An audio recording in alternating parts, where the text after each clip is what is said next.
pour parler d'un sujet que je ne maîtrise pas mais qui m'intéresse. Je suis allé qu'une fois en Iran dans ma vie, c'était il y a 2 ans, et j'étais très étonné de la visite des tombeaux, de l'animation, de la joie qu'il y avait dans ces endroits-là. Et pourtant, ce sont des tombeaux, mais des tombeaux de poètes. Et j'étais admiratif de voir toute cette population qui venait dans les tombeaux, c'était joyeux, on récitait de la poésie, c'est pas glauque et c'est pas triste en fait. N'ayant pas de grandes connaissances sur ce sujet-là, j'étais assez ému de voir que ces gens qui étaient morts il y a des centaines d'années, on continuait à les célébrer de cette façon-là. Et j'avais jamais vu ça ailleurs. Et depuis, j'essaie de lire un petit peu, de connaître, de me renseigner, mais c'est un sujet que je suis assez néophyte.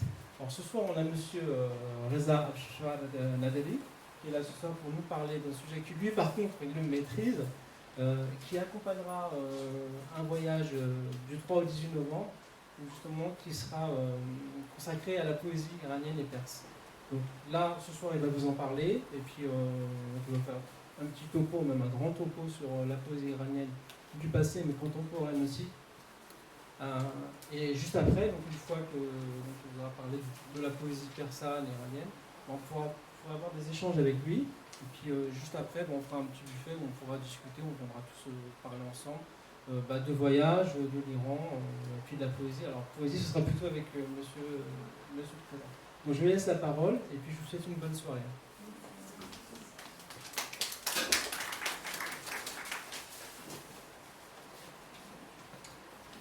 À vous, ma révérence, en ce jour singulier. Traduite en poésie, art majeur de la Perse. Il envoûte les cœurs autant qu'il les transperce. Il est au vagabond comme au roi familier. Bien, bonsoir, merci pour votre présence ce soir, pour votre intérêt pour l'Iran, la culture iranienne, la poésie persane. Alors ça peut paraître incongru de démarrer comme ça une conférence avec un poème, on se dit, pas un bonjour, pas un mot de bienvenue, il nous balance un quatrain. Mais c'est justement pour donner le ton, parce qu'en Iran ça se passe comme ça. On peut démarrer une conversation, on peut s'adresser à une assemblée uniquement avec de la poésie.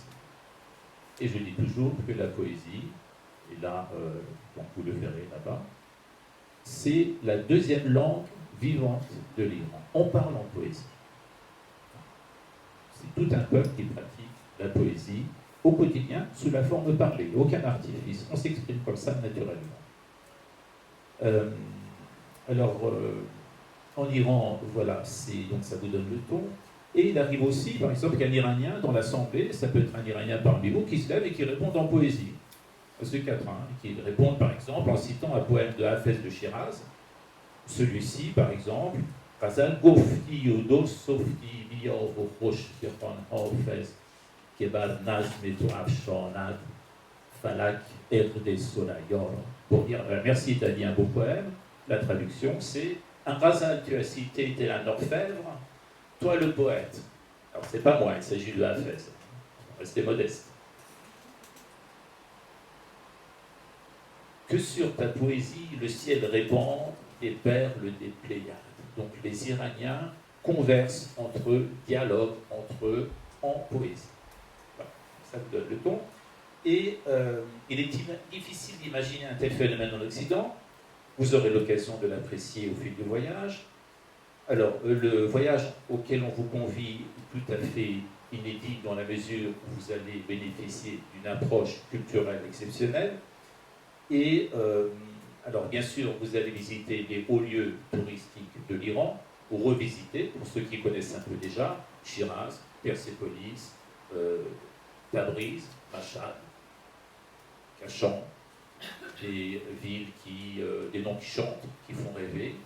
Vous allez découvrir différentes formes d'expression artistique, l'art des tapis, unique au monde, l'art de la calligraphie, qui atteint des sommets,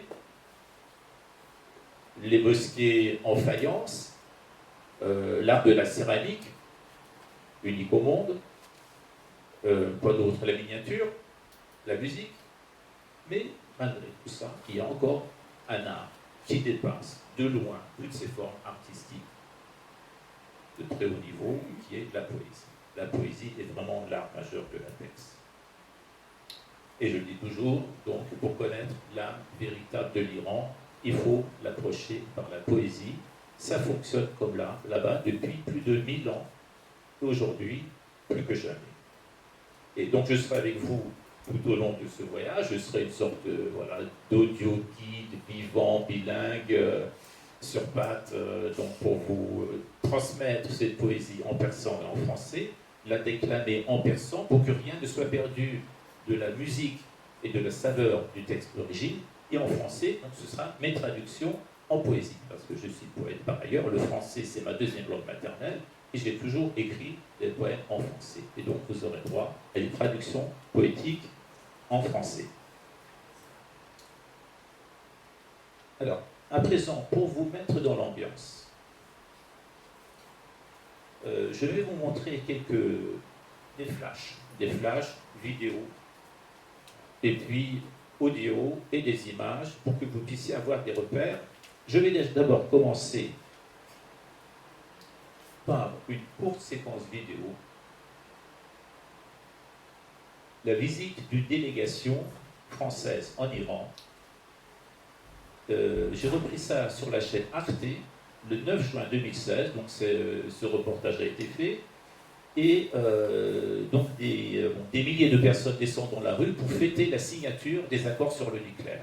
Donc l'Iran va s'ouvrir, il y a des accords qui vont être signés, l'Occident va commercer avec l'Iran, et une délégation va se rendre en Iran sous la direction de Stéphane Le Foll, ministre de l'Agriculture et porte-parole du gouvernement, et c'est ce que je vais vous montrer, vous allez voir que c'est très révélateur. Les sanctions seront levées le 21 janvier 2016, et donc cette délégation qui se rend en Iran, qui est accueillie par des officiels, est consciente qu'il faut aborder les Iraniens en tenant compte de ce à quoi ils leur plus, c'est-à-dire leur bagage culturel, les racines culturelles de ce pays.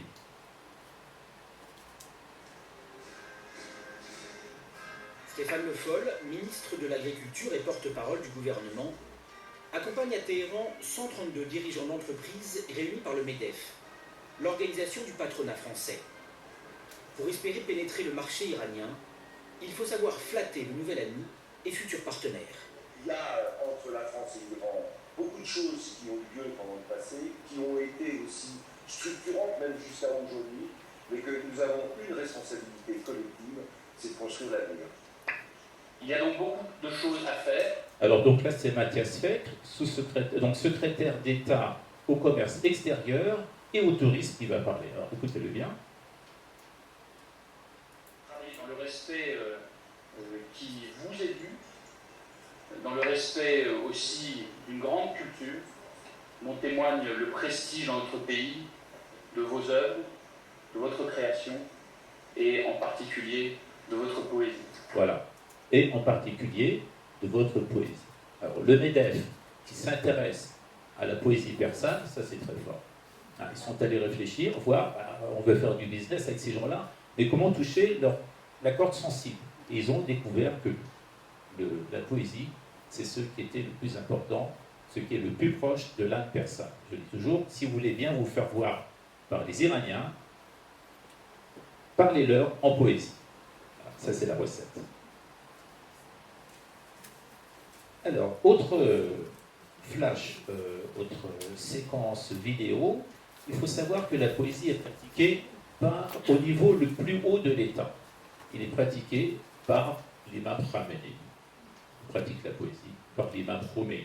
Quand ils étaient jeunes, c'était des férus de poésie, ils ont composé, et aujourd'hui, l'imam Khamenei reçoit chez lui des poètes qui lui récitent des poèmes, il écoute, il fait des commentaires, et ceux qui ont composé de beaux poèmes, ils ont droit à des récompenses. Je vais vous montrer ça.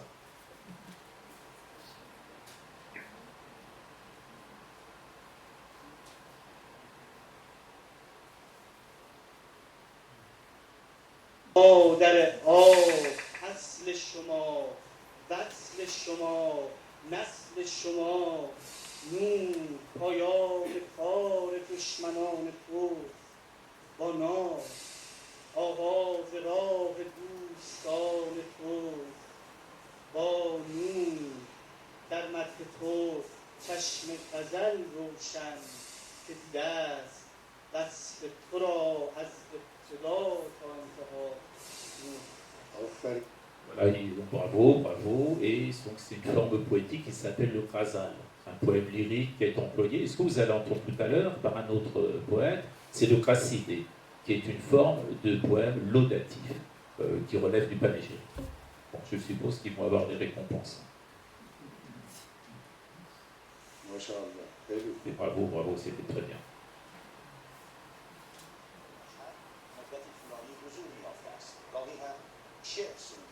بسیار دوست دارد که شعرا در موردش شعر بگویند و او به آنها صله بدهد. چشم بد از تو دور بگو مجمر آورند من رأی دارم. Que le Seigneur éloigne le mauvais œil de toi. در آوردم. آفرین آفرین آفرین، چه قصیده خوب و قوی و خوشمضمون، خیلی خوب. دست شما درد نکنه آقای امیری. Voilà, donc quel joli fasciné, c'est très bien composé. Alors je vais vous montrer une autre séquence vidéo. C'est tiré d'un film d'un grand réalisateur iranien qui s'appelle Dariush Merjoui. Alors il n'est pas très connu en France. On connaît en France plutôt Farhadi ou Panahi, mais c'est vraiment donc un réalisateur culte de l'Iran. Et donc ce Dariush Merjoui, il a écrit, ses films sont très inspirés, très marqués par la poésie. Et ce film-là, alors la qualité est très moyenne, vous allez voir, mais c'est très intéressant de voir le rapport à la poésie. Il est en noir et blanc, et ce film s'appelle Oroy Holou, Monsieur le Benet. Vous connaissez? C'est un film magnifique, c'est l'histoire d'un plouc, d'un paysan. C'est pour vous dire, donc on a eu le sommet de l'État, maintenant on va voir le niveau le plus modeste, le rapport avec la poésie. Donc c'est un paysan qui va, donc un provincial, qui va se rendre à Téhéran pour trouver une femme. Pour se trouver une femme, et il arrive, donc il adore la poésie, il a un livret de poésie sous la main, et donc Téhéran, c'est la ville de toutes les tentations, de toutes les arnaques, voilà, et le provincial complètement naïf, il débarque là, et alors ça n'a pas loupé, il va dans un magasin pour acheter une robe de mariée, et il voit une jolie femme, il en tombe amoureux, et puis la femme en question, c'est une prostituée, il le saura seulement à la fin du film. Alors il lui arrive plein de galères, plein d'histoires. Il est embarqué donc dans une autre sombre histoire avec cette femme qui l'emmène dans un coin désertique pour essayer de lui vendre un terrain en plein désert. Alors il n'accepte pas, il se fait tabasser, il se fait rosser. Il arrive quand même à en réchapper, il se traîne donc jusqu'à la ville, il traverse le désert, il arrive jusqu'à la ville, dans un jardin public, et là il va prendre un peu de frais et se reposer. Alors vous allez voir cette séquence.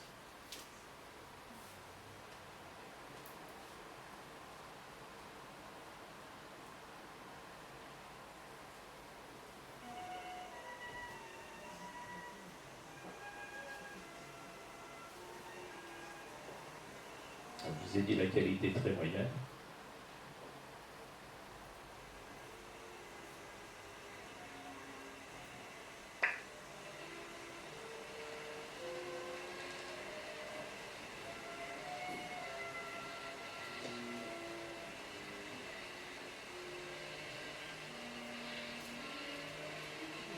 Il est approché par une petite fille. Voilà, je vous explique parce que c'est pas évident. C'est une petite fille qui vend des petites enveloppes dans lesquelles se trouvent des poèmes. Vous trouvez ça beaucoup en Iran, des enfants qui vendent des poèmes dans des petites enveloppes. Et à l'intérieur, en général, c'est des razas, donc des poèmes lyriques de Hafez.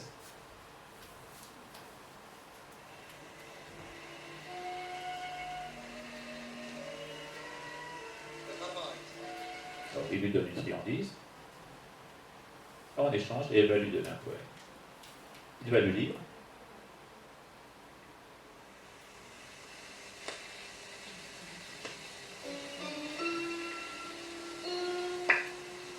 Papa, papa. Alors, vous avez entendu? Bah. Ça veut dire excellent. Hein, ça, il faut l'apprendre par cœur. Par que vous aurez en Iran, quelque chose vous plaît, une belle poésie, une belle musique. Alors, n'oubliez pas à user sans modération. Bah. Excellent. Voilà. Donc, il vient de lire le poème. Et regardez bien son visage, il est transfiguré.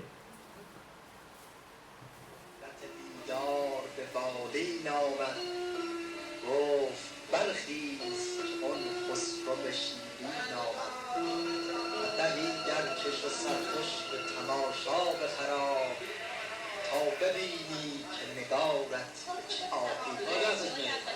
Voilà. Donc vous avez vu la métamorphose. Après la lecture du poème de Hafez, il est complètement, ses batteries sont rechargées, il est requinqué, ça repart comme en 40, et c'est ça la fonction de Hafez. Hafez, c'est le coach des amoureux, des sympathiques des amoureux. Vous êtes dans la galère, votre donne vous avez laissé tomber, vous êtes déprimé, vous lisez Hafez, et c'est reparti à fond. Et alors ce poème, je vais vous lire juste le début, parce qu'on est pris par le temps. Et après, une fois qu'il dit ça, vous allez voir qu'est-ce qui se passe. En persan, je vous lis Saharam do latimido beboli nomad. Gof bachiz kion khosroveshi nomad. Qadahi dar kasho sar khosh betamosha bekharam.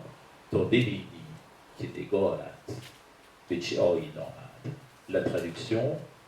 Dès l'aube, la destinée s'en vint de voir à mon chevet.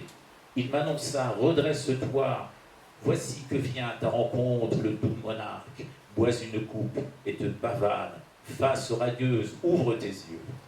Ceci afin de contempler vers quel dessein ta bien-aimée porte ses pas. Accorde-moi ma récompense solitaire, toi face à qui la poche de musc se libère, car nous arrive du désert du Frotin le chevrotin porteur de musc. Donc il dit, vas-y, va voir ta bien-aimée. Dépêche-toi. Et puis lui, il se lève et puis il repart, il va en ville pour retrouver cette femme dont il est amoureuse. Il ne sait toujours pas que c'est une prostituée, mais bon, il est motivé. Hein, c'est déjà ça. Voilà. Donc ça, au niveau de citoyen modeste. Et puis, alors, on a parlé de Hafez, la poésie de Hafez, qui se vend dans des petites enveloppes vendues un peu partout par des enfants. Et je vais vous montrer une séquence vidéo au nord de Téhéran, un quartier qui s'appelle Dalban, au pied de la montagne. Et ça, ce n'est pas des enfants, vous allez voir qui est-ce qui tend, qui est-ce qui distribue ces poèmes.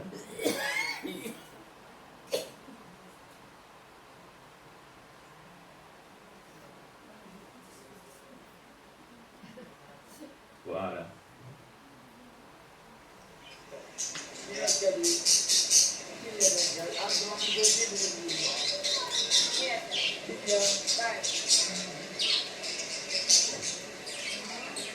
Voilà, donc ce sont des perruches, on dit une main innocente, là c'est des becs innocents, donc un bec innocent qui va choisir le poème, qui va le donner, donc il y a personne qui vont venir les acheter sur place, donc on ira, c'est prévu au programme, on ira dans ce quartier tout au nord, qui est un quartier très populaire, où vous allez voir, vous allez pouvoir découvrir la poésie à travers ces petits oiseaux.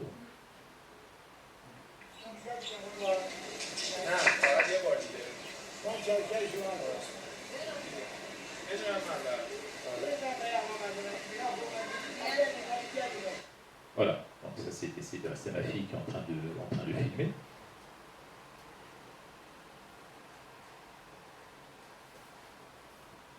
Alors, la séquence suivante.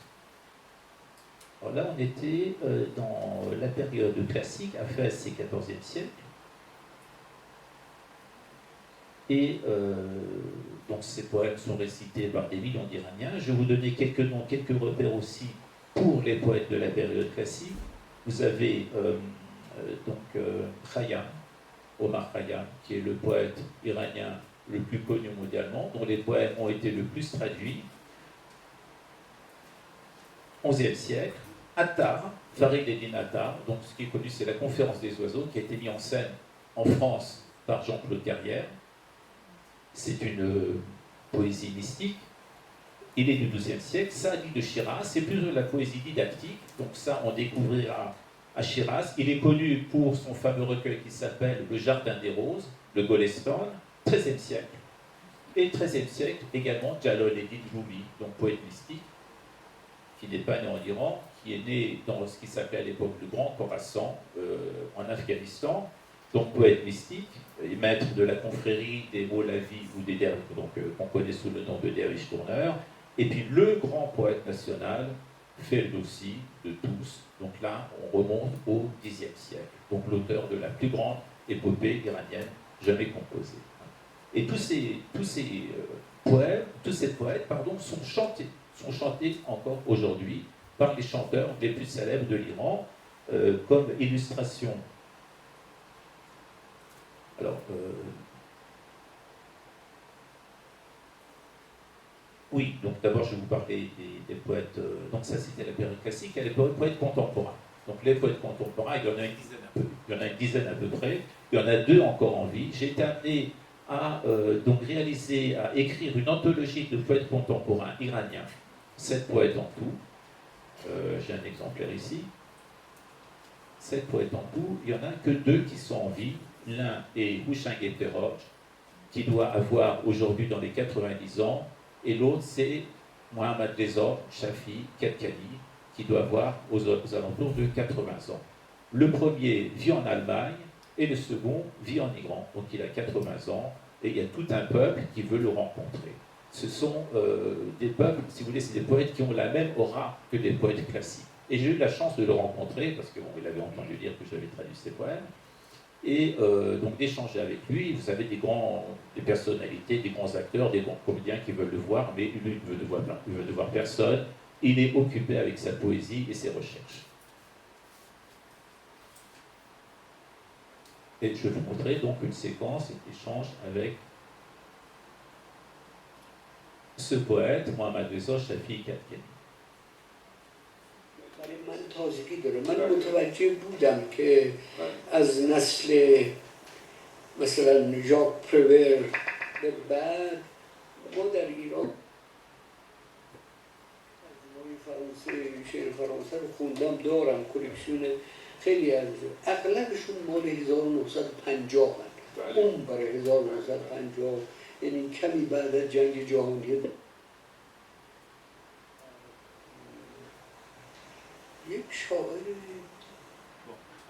Je vais vous traduire. Il est en train de parler de poésie française, des poètes français traduits en Iran. Il dit que pour lui, sa connaissance des poètes contemporains s'arrête à Prévert. Prévert, Aragon, Desnos, Éluard. Et donc, c'est quelqu'un d'érudit. Il a eu beaucoup de traductions de poètes français. Et il dit qu'il a une attirance pour les poètes, mais que cette attirance, en Iran notamment, ceux qui ont du succès, ceux qui sont connus, ça s'arrête au milieu du XXe siècle, donc à la génération d'Aragon. Donc, ce sont pour les Iraniens, donc ça c'est les poètes populaires, donc une génération qui s'est arrêtée au milieu du XXe siècle. Alors, Shafi Kadkani, il est chanté par les plus grands chanteurs en Iran. Je vais vous montrer 2 exemples. Le premier, c'est Mohammad Reza Shahjalian, donc le plus grand chanteur classique aujourd'hui vivant. Et le deuxième, donc ce sera sur un rythme plus rythmé, ce sera une formation, et donc sur une forme un peu plus rythmée.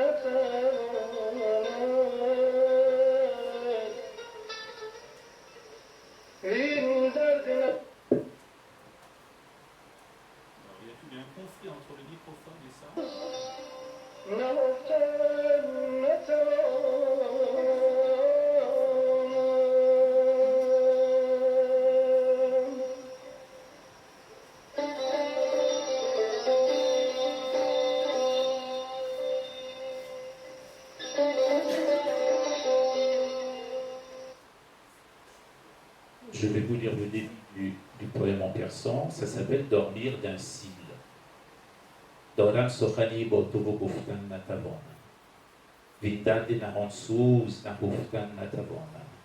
Tugar me sokhan guftano az jam nigahat. Man mas shonanam ke shonuftan natavona. En français, Dormir d'un cil, c'est le nom du poème. J'ai un mot avec toi que je ne saurais dire. Et ce mal qui me brûle, je ne peux le cacher. Tu es tout à tes mots par la coupe de tes yeux. Je suis ivre à ce point que je ne sais t'entendre. Et la section vidéo suivante, donc sous une forme un peu plus rythmée, et c'est un autre poème de Shafi Kadkani.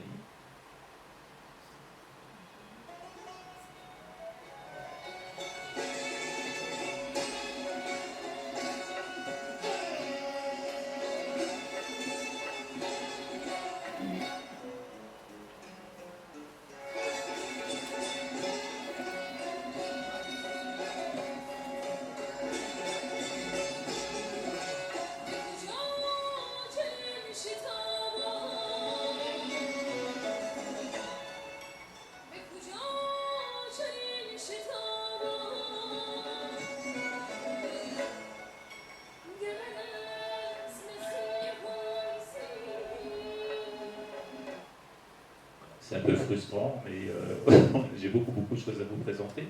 Alors, c'est un de ses poèmes les plus connus, en persan, Safar Bekhe. Ça signifie bon voyage. De Kujo Chenin Chetaban, Gavanaz Nassim Porsid, Deleman Gerefte Zinjor, Havase Safar Nadori. Bon voyage. Où vas-tu si diligemment? Alors, retenez bien ce premier vers parce que je reviendrai dessus. Où vas-tu si diligemment? C'est un dialogue entre la brise et l'astragale qui est une plante du désert. Où vas-tu si diligemment, dit l'astragale à la brise?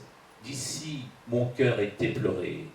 N'as-tu nul désir d'échapper à la poussière de ce désert? C'est bien mon rêve, mais hélas, que puis-je, moi dont le pied est pris?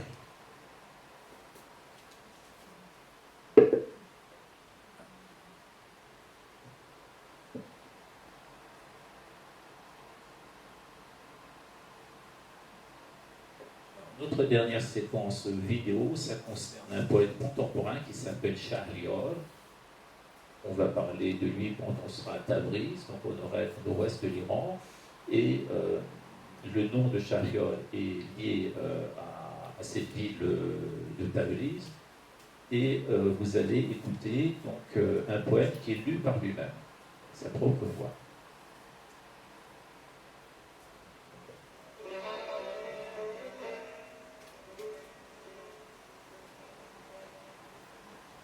پیرم و گاهی دلم یاد جوانی میکند پیرم و گاهی دلم یاد جوانی میکند بلبل شوقم هوای نرم خانی میکند همتم تا میرود سال طاقتم اظهار عجز و ناتوانی میکند شعر میگم نمیتونم بهش بلبلی در سینه می نالد هنوزم که این چمن با خزان هم آشتی و گلفشانی می‌کند. Alors il déplore sa jeunesse perdue. Je suis vieux et parfois mon cœur se remémore sa jeunesse. Le rossignol de mes extases entonne le chant de la jeunesse. À peine mon désir entonne-t-il un ghazal que voici mon endurance qui reconnaît toute sa faiblesse. Un rossignol en ma poitrine se lamente sur ce gazon où l'automne vient pour épancher toutes mes fleurs. Donc, poète contemporain du XXe siècle, et Shahrior, c'est son nom de plume. Les poètes ont toujours des noms de plume. Ici, Shahrior signifie souverain. Donc, on en finit avec les séquences vidéo et une petite séquence audio. Alors ça aussi, c'est assez intéressant. Il faut que je vous raconte le contexte dans lequel ça s'est passé.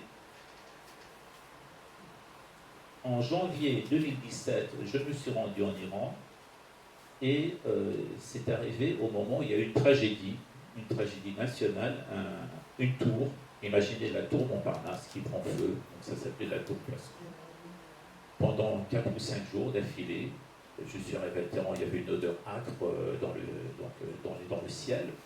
Et il y a eu beaucoup de morts, des blessés, beaucoup de pompiers qui ont été tués en essayant de sauver, donc d'extraire les personnes qui étaient retenues à l'intérieur par les flammes.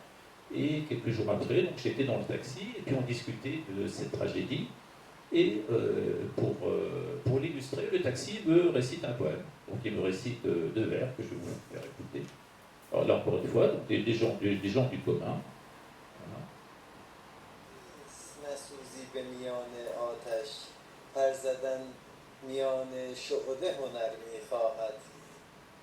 Voilà, donc je l'ai enregistré pendant qu'il me lisait ce poème.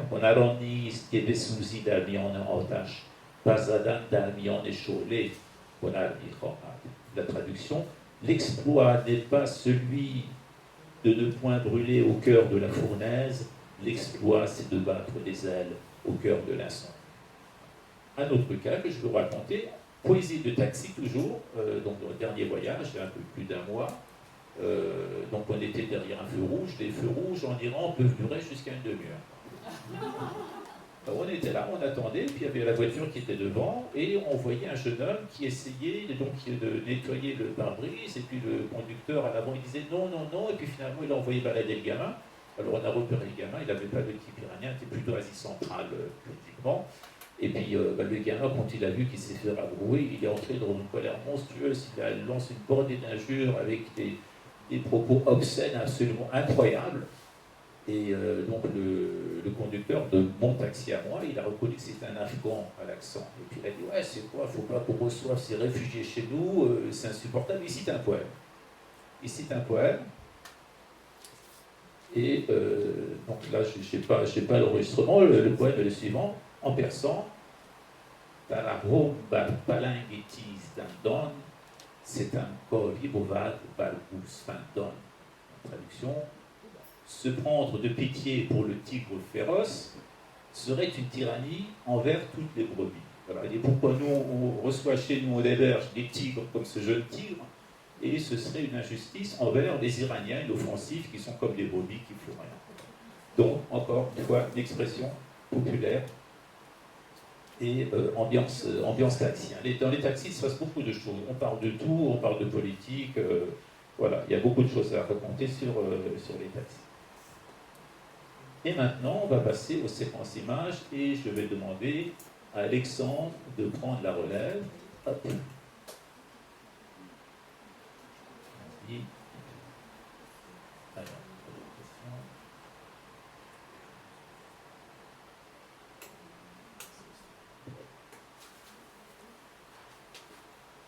Alors, vous vous souvenez de Mathias Fekl, le sous-secrétaire, pardon, je ne sais pas pourquoi j'ai dit sous-secrétaire, le secrétaire d'État. Le secrétaire d'État au tourisme. Donc, c'était le salon international du tourisme à Paris. Et il vient sur le stand de l'Iran.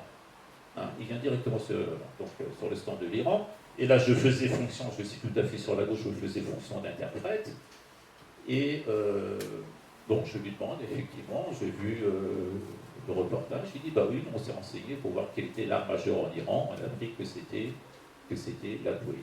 Et c'est pour ça qu'on a évoqué donc, ce genre majeur dans les échanges qu'on a eus avec les officiels iraniens. Alors, l'image suivante. Alors ça, c'est le cimetière du Montparnasse. Alors ça, c'est une histoire qui était très troublante, que je dois vous raconter, et pour vous dire à quel point ça ne concerne pas que les Iraniens. N'importe qui, un Français, des Français en l'occurrence, pourraient être marqués par cette poésie. Alors comment ça s'est passé? Une amie qui est guide conférencière m'appelle, ça date il y a un peu moins de 3 ans, en disant, écoute, il faut absolument que tu me rendes un service. J'ai un couple, des amis, qui ont vécu en Iran. Le monsieur, il est dans le business, dans l'import-export. Il est allé là-bas. Il s'est rendu à Shiraz sur le mausolée de Hafez. Il a complètement été fasciné par ce rapport des gens à la poésie. Il a décidé d'apprendre le persan. Il s'est mis à la poésie. Quand il est revenu en France, après que sa mission était terminée, il s'inscrit pour une thèse de doctorat en littérature persane. Et sa thèse porte sur le thème du musc, qui est une matière parfumée, dans la poésie de Hafez. Et il a fait le testament, il a fait le souhait qu'après sa mort, sur son cercueil, on lise un ghazal, un poème lyrique de Hafez. Il m'a dit, je suis très embêté, l'enterrement c'est dans 2 jours, je n'arrive pas à contacter son professeur de littérature persane, est-ce que tu peux me rendre ce service et venir donc réciter un poème de Hafez sur sa tombe? Alors j'ai dit, bah oui, mais je ne peux pas refuser ça, donc je me suis dépêché très vite, trouvé le poème. Alors j'ai choisi le premier poème, justement où il est question de musc. Je suis allé, le jour venu, au cimetière du Montparnasse. On m'a emmené devant le cercueil et j'ai lu le poème en persan et la traduction que j'en ai faite en français. Alors c'était un grand moment d'émotion, on avait presque tous les larmes aux yeux. Et au moment où on l'a mis en terre, donc on l'a mis en terre avec la feuille qui contenait la traduction en français de ce poème. C'est pour vous dire que c'est vraiment tout l'impact de la poésie populaire, on le mesure à ça. C'est pas une histoire d'un télo, c'est pas une histoire d'érudition. N'importe qui peut être concerné par ce type de poésie. Alors, suivante. Alors, pour vous dire que la poésie est partout, une grande place de Téhéran qui s'appelle la place Ferdowsi. Là, vous reconnaissez le fameux poète national, l'auteur du Shahnameh, du livre des rois, Ferdowsi, image suivante. Et non loin de cette statue, une fresque de 700 mètres carrés qui a été réalisé à l'occasion du jour de la célébration de Ferdowsi, qui montre la guerre de Rostam, qui est l'Hercule iranien, contre Afrosiab, qui est le roi des Touraniens ou des Turcs, donc les peuples d'Asie centrale. L'image suivante, voilà.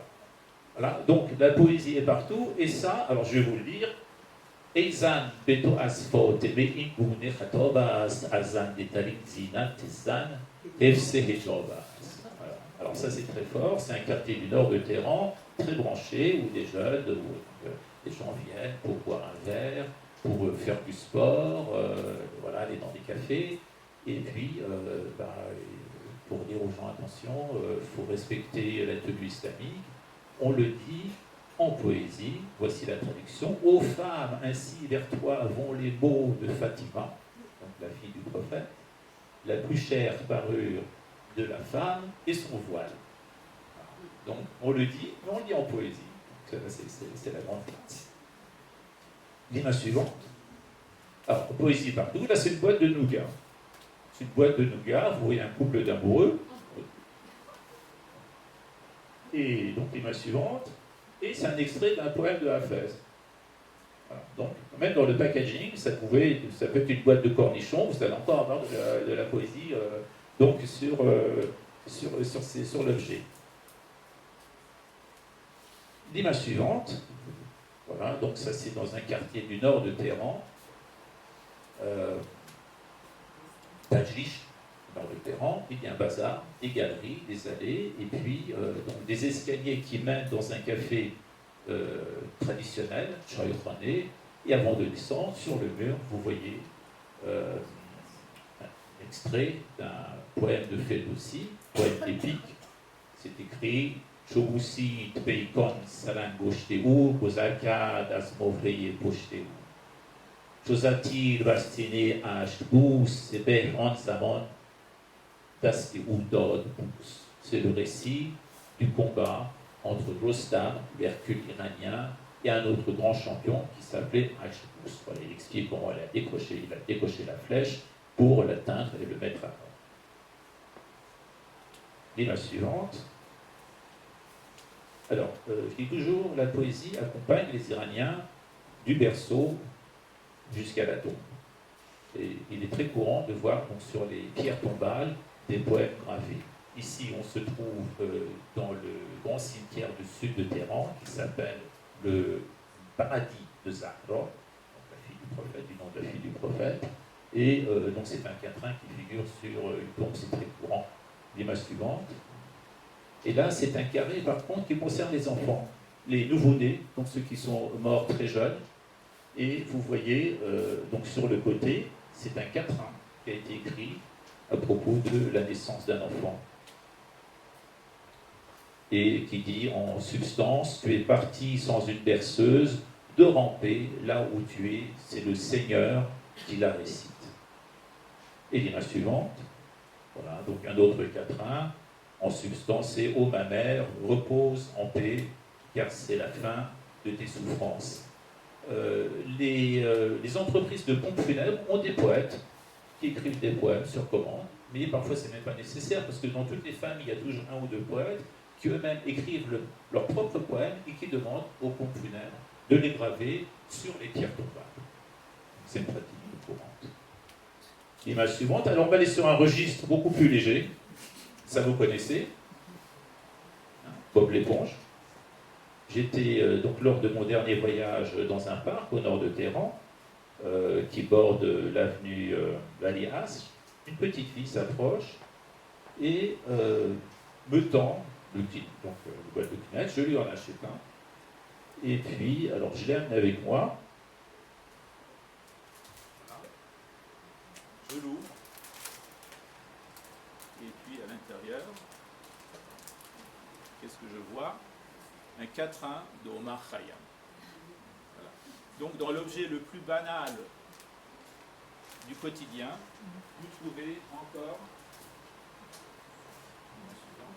vous trouvez encore la poésie présente, un quatrain de Khayyam dans un paquet de Kleenex, Bob l'éponge. Image suivante. Alors, c'est un quartier de Téhéran. C'est bien de visualiser toujours. Alors, comme ça va rien vous dire. Le lendemain de ma rencontre avec Shafiq Al-Khani, donc le fameux poète, j'avais rendez-vous à la Cité du Livre à Téhéran. La Cité du Livre, c'est un endroit qui se trouve au bord d'une artère nord-sud, l'avenue Chaliati. Il y a une cafétéria, il y a des livres, il y a des présentations de livres, des conférences, et je devais retrouver mon cousin là-bas. Et j'ai pris cet itinéraire. Donc, oui.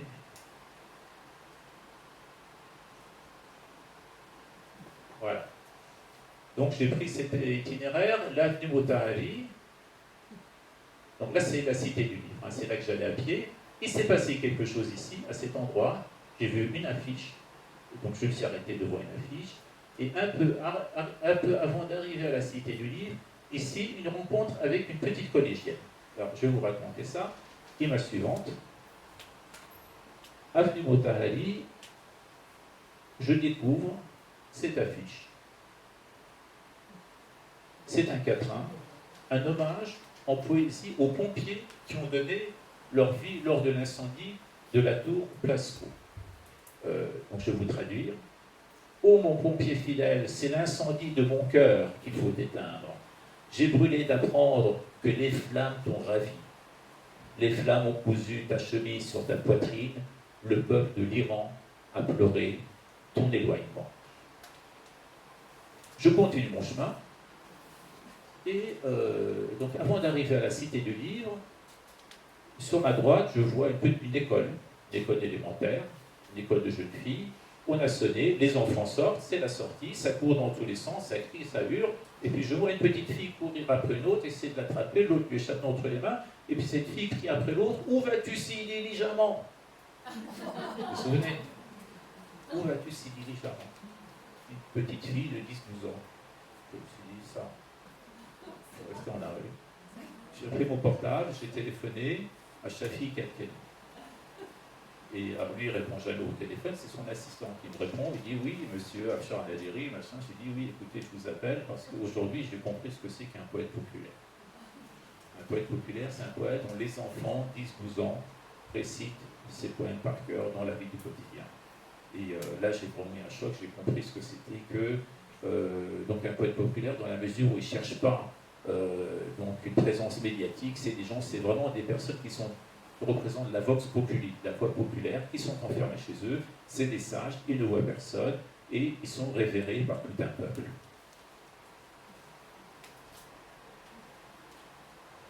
Suivante.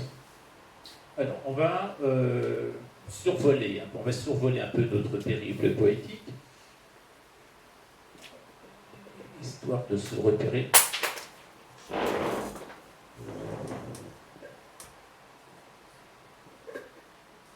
Donc, vous avez ici une carte des provinces.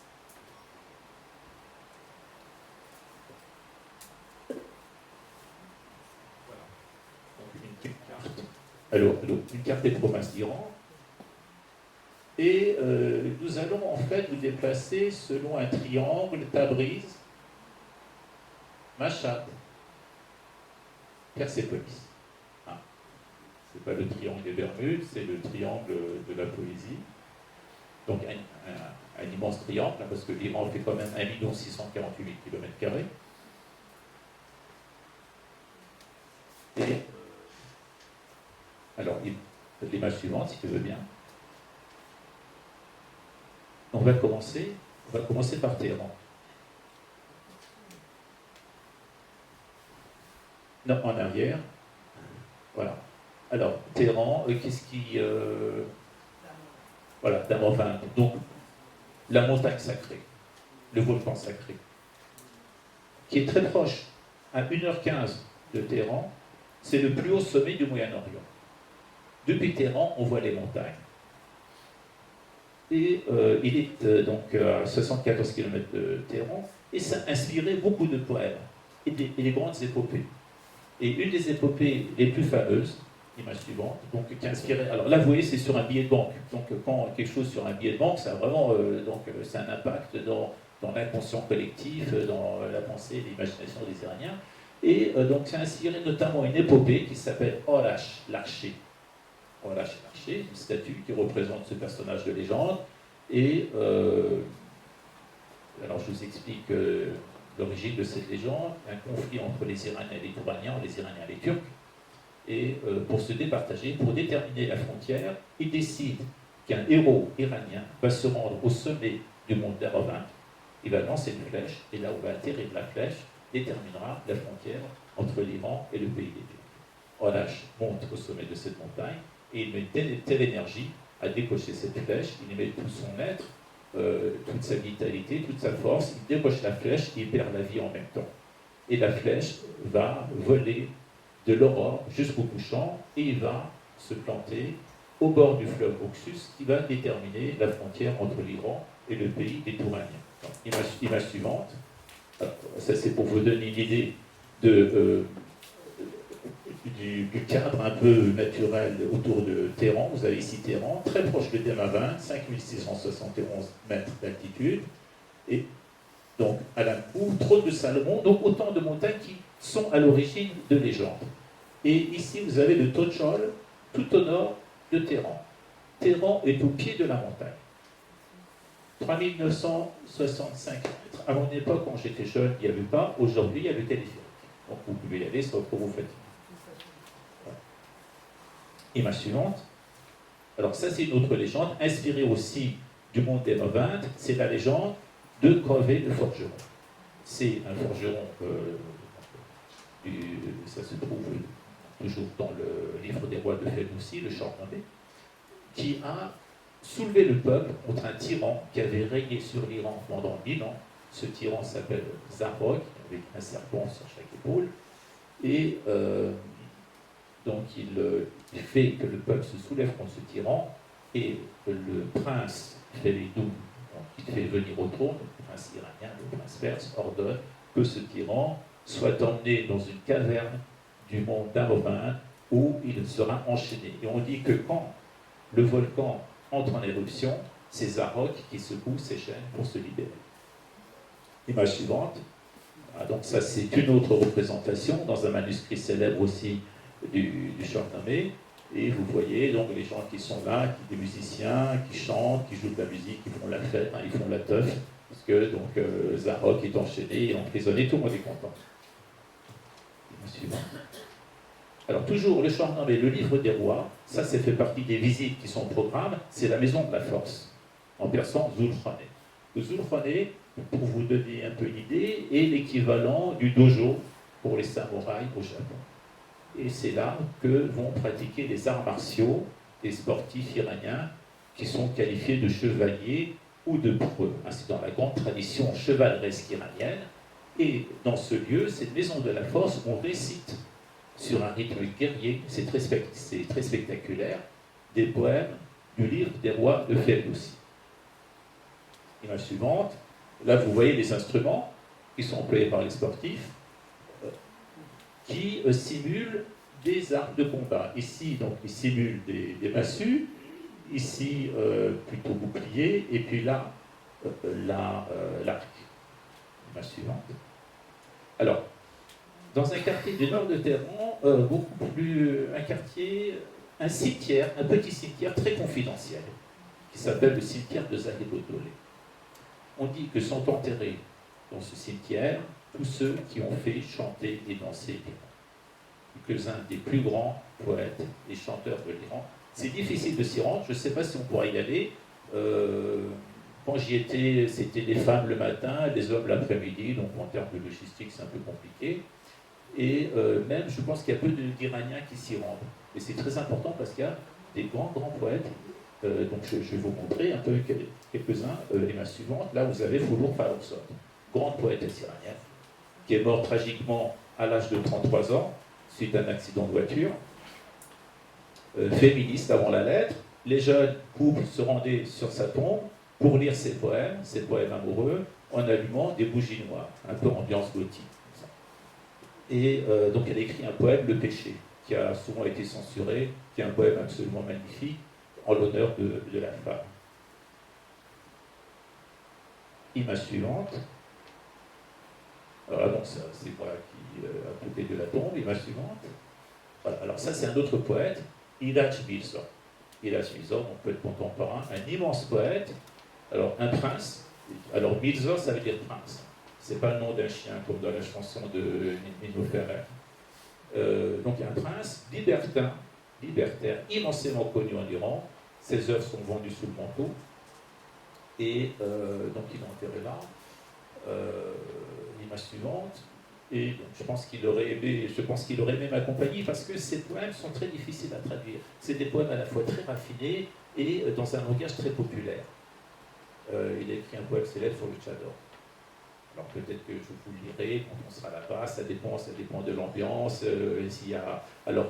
C'est très irrévérencieux. Alors c'est très drôle, hein, c'est pas obscène ni quoi que ce soit, mais je peux vous donner une idée de ce poème qui commence comme ça, en persan.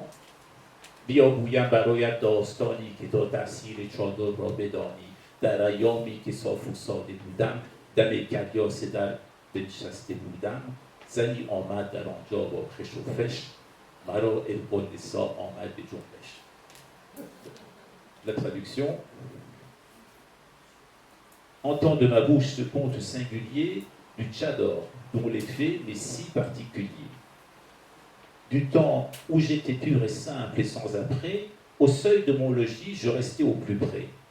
Une forme vint à passer devant moi ondulante, mes jambes affectées de secousses flageolantes, ainsi qu'à la frontière des nuages, lourds et sombres, la lune dénudée se libère de l'ombre, son voile s'écartant aux stupeurs, que vit-on? Un peu de sa gorge, ses lèvres et son menton. Voilà, donc je vous laisse deviner la suite.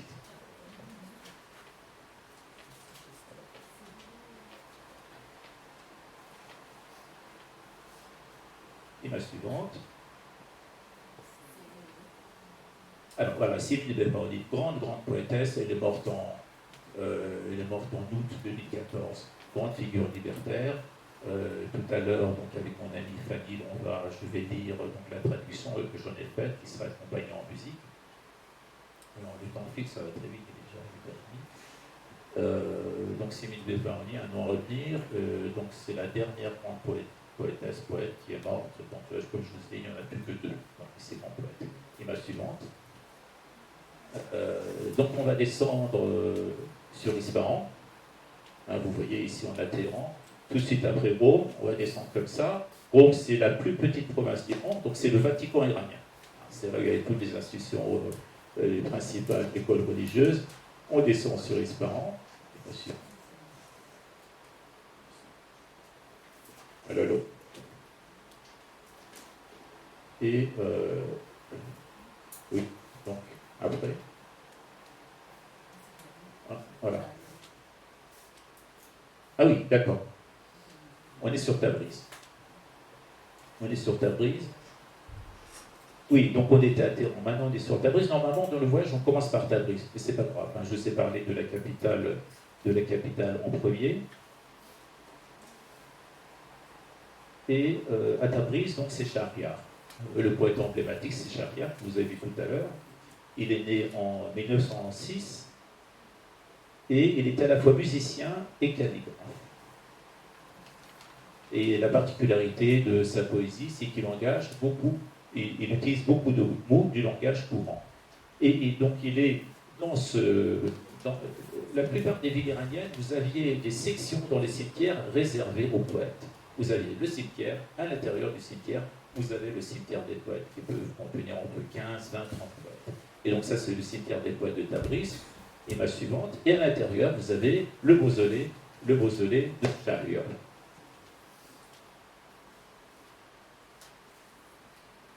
Alors, image suivante. Voilà, donc là, on va vers Koshan. On est aux portes du désert du Nord. Il y a 2 grands déserts. Un désert au nord, qui est le désert du Kébir, et un grand désert du sud, qui est le désert du Lout. Et donc, j'ai choisi cette photo, c'est un arbre qui s'appelle le tamarix. C'est un arbre du désert auquel beaucoup de légendes sont attachées. Del Artigas en persan, image suivante. Et de temps en temps, vous voyez au cœur du désert, sur un débris, un vestige d'une citadelle, c'est écrit mort à l'Amérique. Hein, on ne les oublie pas, donc un peu de poésie aussi en direction de l'homme de l'oncle Sam. Voilà. Image suivante. Et la ville de Les Jardins de Fine de Cochon. Et ici, il sera question d'un autre grand poète contemporain qui s'appelle Sohrab Seferli, qui avait fait de Cochon sa ville adoptive. Et son fameux poème s'appelle Le bruit des pas de l'eau. Ensuite, voilà, un focus. Bon, on y sera en novembre, donc je ne suis pas sûr que beaucoup d'entre vous aient envie de tremper leurs pieds dans l'eau. Image suivante. Voilà. Et on descend à présent vers.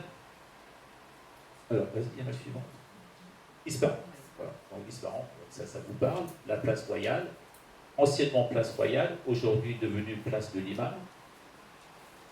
L'autre nom de cette place, c'est le reflet du monde.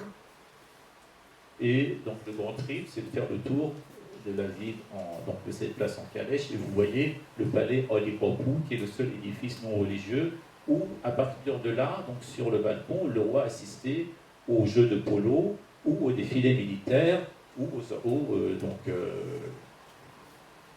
aux orchestres de musique. Donc la mosquée de... Là, je fais un peu de tourisme, anciennement mosquée du Shah, aujourd'hui mosquée de l'imam, et donc qui est le nec plus ultra, c'est l'apothéose de l'architecture iranienne, donc il n'y a rien au-delà de la période islamique. Image suivante.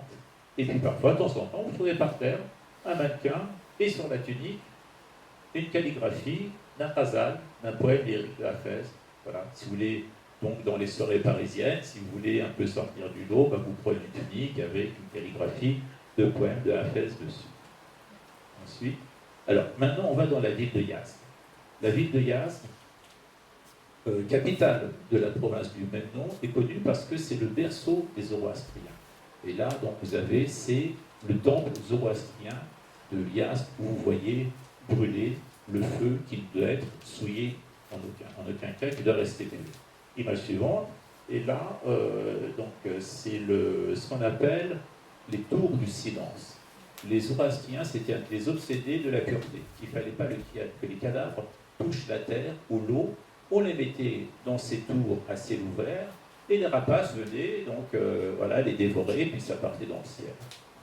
Et donc à cette occasion, je vous lirai aussi des poèmes de Acharon Soles, le grand poète contemporain, qui a écrit un poème qui s'appelle Azim Avestor. Je vous lirai aussi des poèmes d'auteurs français qui se sont intéressés à cette période. Donc je pense Le Comte de Lille, Victor Hugo, Marceline Desbordes-Valmore, donc il y aura aussi de la poésie française. Image suivante, voilà, donc on est toujours, c'est un complexe religieux dans la ville de Yazd. Puis, alors ça c'est un spectacle magnifique, depuis les toits de Yazd, vous voyez ce qu'on appelle les tours du vent. Donc ça c'est une sorte de prodige architectural, l'air s'engouffre et donc par un système assez complexe rafraîchit l'intérieur. Hein. C'est la clim gratuite, donc sans facture EDF. Et donc nous sommes ici au port du désert du Sud, du Cavil du Loup. Suivant. Et donc ça c'est dans le cimetière qui se trouve à Kenmore. C'est Shafi Kalkali, donc le fameux poète qui m'a révélé ça, il m'a envoyé la photo. C'est un de ses amis qui est venu le voir un jour, il lui a dit, écoute, mon père, il est enterré dans ce cimetière, au fin fond de l'Iran, au fond du désert. Il me dit, les deux premières lignes qui sont gravées, c'est une traduction en arabe d'un poème, c'est très beau ce poème, je ne sais pas d'où il vient, je ne connais pas du tout, tu connais, et Shafi Kalkali, à peine il lui dit, ben, ça je connais, c'est le premier vers du poème, le lac de la Martine. Voilà. Alors ça c'est de l'arabe, on revient en arrière, ça c'est de l'arabe, c'est pas du persan. Hakada abadan tanvi amanina natul hayat wa layla al-maut yatwina. Ainsi toujours poussé vers de nouveaux rivages, dans la nuit éternelle, emporter son retour, ne pourrons-nous jamais sur le sang des âges jeter l'encre un seul jour. C'est vous dire l'impact de la grande littérature française du XIXe siècle qui a été traduite partout dans le Moyen-Orient. Et vous en avez ici la trace dans un, si cimetière perdu au fin fond du côté du désert. La suivante. Et maintenant, on va du côté de la province du Fors, le berceau des grandes dynasties iraniennes, pré-islamiques, achéménides, sassanides, et où se trouve donc la ville de Shiraz, une grande étape de notre circuit poétique. La suivante. Voilà, donc la tombe de Hafez de Shiraz. Le peuple autour, toutes les catégories sociales, du haut de l'échelle sociale jusqu'au plus modeste. Voilà, donc la cérémonie, donc le rituel qui consiste à se faire prendre en photo à côté de la tombe de Hafez. Ensuite, voilà, et vous voyez ce monsieur qui porte un chapelet. Donc, il est pieux, il est religieux, vous avez des athées, vous avez des religieux, donc toute forme de croyance, et tout le monde est d'accord pour adorer Hafez. Hafez, c'est vraiment un phénomène, je pense, unique au monde, où vous trouvez un poète qui est révéré comme un saint. Il y a un pèlerinage qui est fait sur la tombe de ce poète, au même titre qu'un pèlerinage qu'on ferait à la rencontre d'un saint. Ensuite, le mausolée de Hafez reproduit sur un billet de banque du temps du Shah, du temps où le Shah était au pouvoir, et donc une belle Shirazi qui est en train de se livrer au rituel de la lecture divinatoire avec un recueil de Hafez. Je vous montrerai, donc si vous êtes sage, une ou deux personnes, je ferai donc la divination, la lecture par la poésie de Hafez, de leur destinée, de leur sort en poésie. Ensuite, alors, donc Persépolis, au lieu d'architecture, donc ces chevaux monumentaux qui encadrent l'entrée des palais. Ensuite, voilà, donc les taureaux ailés, l'inspiration assyrienne, vous en trouvez au Louvre, vous avez les mêmes au Louvre. Donc une vue plus ouverte avec des colonnes d'inspiration grecque. Et donc alors malheureusement, je ne sais pas le temps, il y a un poème de Hugo qui renvoie à ça, les guerriers perses et les guerriers mèdes. Il parle donc de la guerre, des guerres médiques, Darius en premier, Xerxès en second, les guerres entre l'Iran et la Grèce. Et donc il y a un très beau poème de Hugo qui s'appelle La Garde, où il parle des guerriers mèdes, non, reviens en arrière. Les guerriers mèdes sont ceux qui ont la coiffe arrondie, et les guerriers perses, ce sont ceux qui ont la coiffe carrée. Ensuite, et donc ça c'est les porteurs de présents, on les voit sur les escaliers qui mènent à la Padana, et alors je pense que c'est des guerriers, pardon, c'est des émissaires, il me semble qu'ils sont arméniens. Image suivante. Et ça, donc c'est l'Esprit Saint, le Pharaon. C'est ce qui fait le lien, si vous voulez, entre les rois perses et Ahura-Mazda, le Seigneur suprême. Et il y a un poème aussi, un poème français qui s'appelle Cowboy, qui renvoie donc à cette figure de l'Esprit Saint. C'est l'Esprit Saint zoroastrien. On trouve ça sur la nécropole de Narchérosta, qui est à 5 km de Persépolis, où sont enterrés les rois achéménides. Et à ce propos, donc je vous lirai la prière essentielle du zoroastrisme, qui est composée de 21 mots, qui a servi à Ahura-Mazda, le dieu de lumière, à terrasser Ahriman, le dieu des ténèbres. Je ne vais pas faire ici, parce qu'il faut bien le prononcer avec le bon accent, parce que si le prince des ténèbres débarque, parce que cette fonction comme un exorcisme, il va faire des ravages dans les locaux de Nomade Aventure. Donc on le fera là-bas, au grand air, il y a de la place, chacun peut l'étaler de son côté si jamais il se pointe. Et ça s'appelle le Ahuna Vaelia, cette fameuse prière. Ensuite, alors on va donc dans la province du Khorasan, à Mashhad. Alors ce que vous voyez en brun, c'est le grand Khorasan de l'époque médiévale, qui comprenait une partie du Turkménistan, de l'Ouzbékistan, Tadjikistan, Afghanistan et ce qui est le Khorasan actuel. Donc c'est un territoire immense où sont nés Rumi, où est né Jami et d'autres auteurs, et on parlait persan dans toute cette contrée. Donc nous allons nous mettre vers Mashhad. Allons-y. Suivant. Voilà, donc ça c'est un pèlerin. De tout l'Iran, vous avez des pèlerins qui se rendent à Mashhad, où est enterré l'imam Reza. Allons-y, donc ça c'est le mausolée, mais vous ne le verrez jamais comme ça, parce qu'il y a des millions de personnes qui circulent. On ira dans l'enceinte, on ne va pas rentrer, parce que si vous rentrez, pour sortir, c'est la galère. Ensuite, voilà, donc ça c'est le mausolée de Nader Shah le Napoléon iranien, de grands personnages historiques. Et, alors ça, bien sûr, c'est un des tops du voyage, le mausolée de Ferdowsi, l'auteur du livre des rois, dans la ville de Tous, à proximité de Mashhad. La suivante. Et donc le poème qui se trouve sur le monument du mausolée, que j'ai traduit, que je lirai pour l'occasion. Le mausolée de Khayyam de Nishapur, donc Omar Khayyam, le plus connu mondialement des poètes iraniens, et le mausolée de Farideddin Attar, donc poète mystique, auteur de la Conférence des oiseaux, et j'ai moi-même composé donc un ensemble de poèmes, un poème fleuve en 7 étapes, qui sont les étapes de la connaissance, les 7 voies de la connaissance, que je vous lirai aussi à cette étape de notre voyage.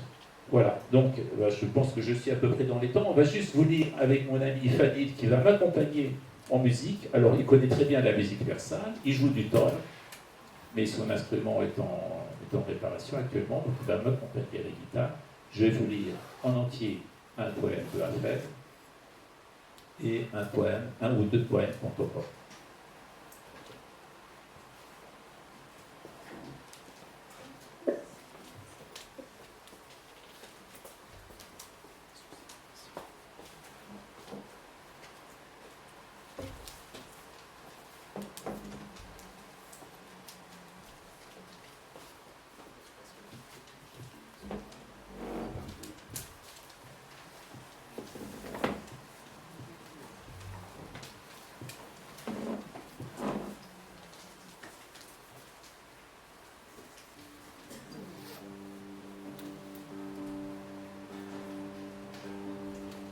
Alors c'est le poème que j'ai lu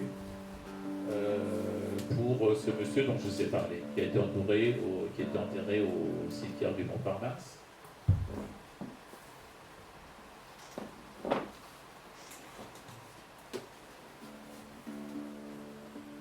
Et qui est le tout premier poème du divan de Hafez, du recueil de Hafez.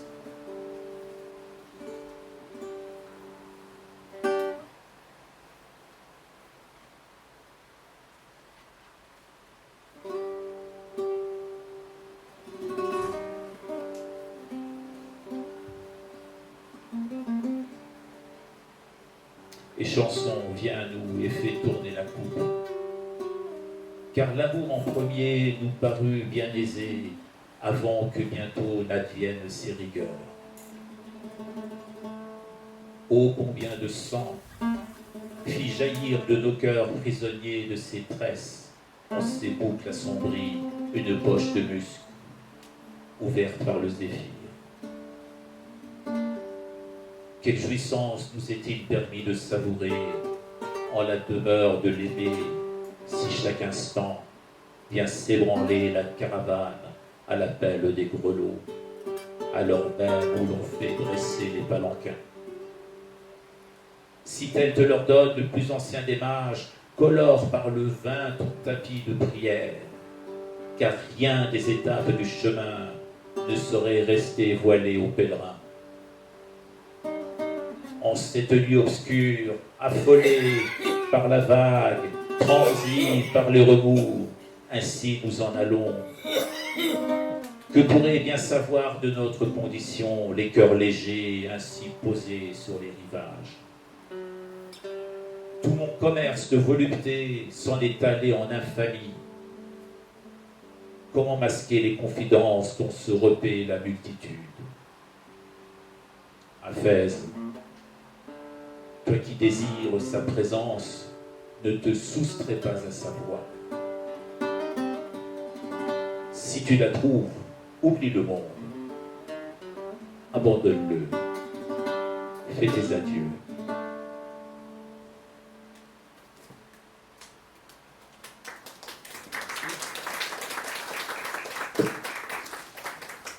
Un poème de Hamad Chamblou dont je ne vous ai pas parlé.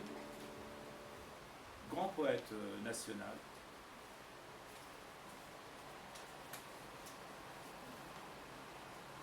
Un peu l'équivalent, on peut le comparer à Aragon en termes de popularité et en termes d'importance dans l'histoire littéraire de l'Iran.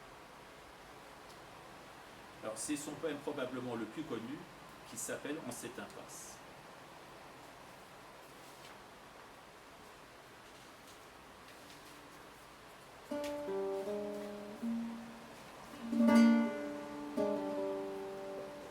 On vient sentir ta bouche, que tu n'aies dit je t'aime.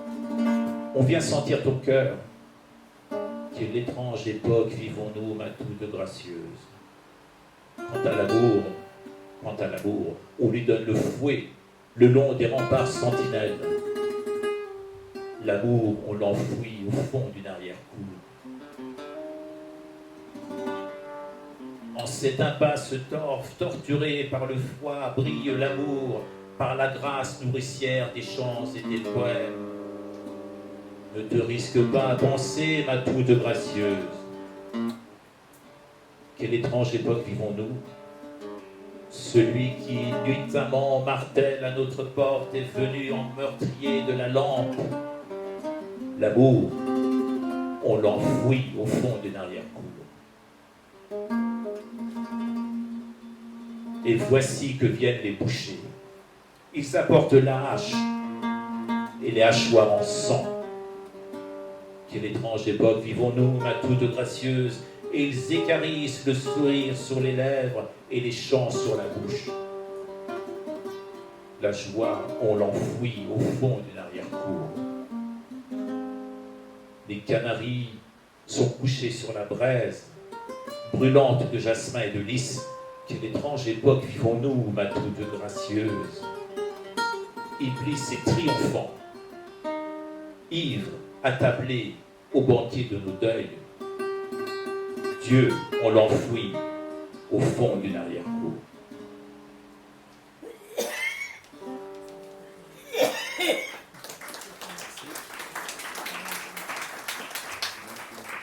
Une dernière lecture qui est celle de Simin Bey Baroni, une grande poétesse nationale, qui a été chantée par le chanteur pop le plus populaire de l'Iran, qui s'appelle Dariush, et qui est connu par énormément d'Iraniens. Des millions d'Iraniens connaissent par cœur cette chanson qui entonnait un peu comme une sorte d'hymne national, et qui s'appelle « Je te rebâtirai, ô ma patrie, Doremi Sazamat Plata ».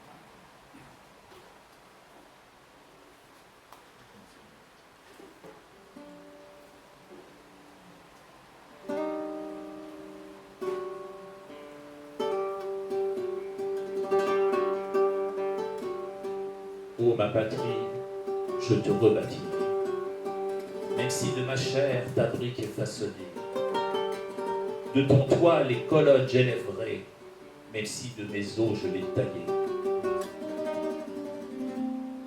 À nouveau en toi je respire les fleurs, réveillant les parfums de ta jeune multitude. À nouveau je laverai ton sang par l'onde de mes larmes en torrent. À nouveau, par un jour de toute clarté, la noirceur déserte enfin notre maison, et je repeins ma poésie avec l'azur de mon ciel. Bien que morte il fut un siècle, debout sur ma tombe je veillerai, afin que du démon je déchire le poitrail par mon seul rugissement. Quiconque de par sa grâce fit renaître des eaux putrides m'enverra glorifié autant qu'une montagne sur le terrain de ses épreuves. Il est vrai, je suis ancienne, mais s'il m'est temps d'apprendre encore, je renaîtrai à la jouvence aux côtés de nouveaux bourgeons. Je te ferai revivre encore, malgré mon chant pris par le sang. De mon être, je te rebâtirai, et même bien plus que je ne puis.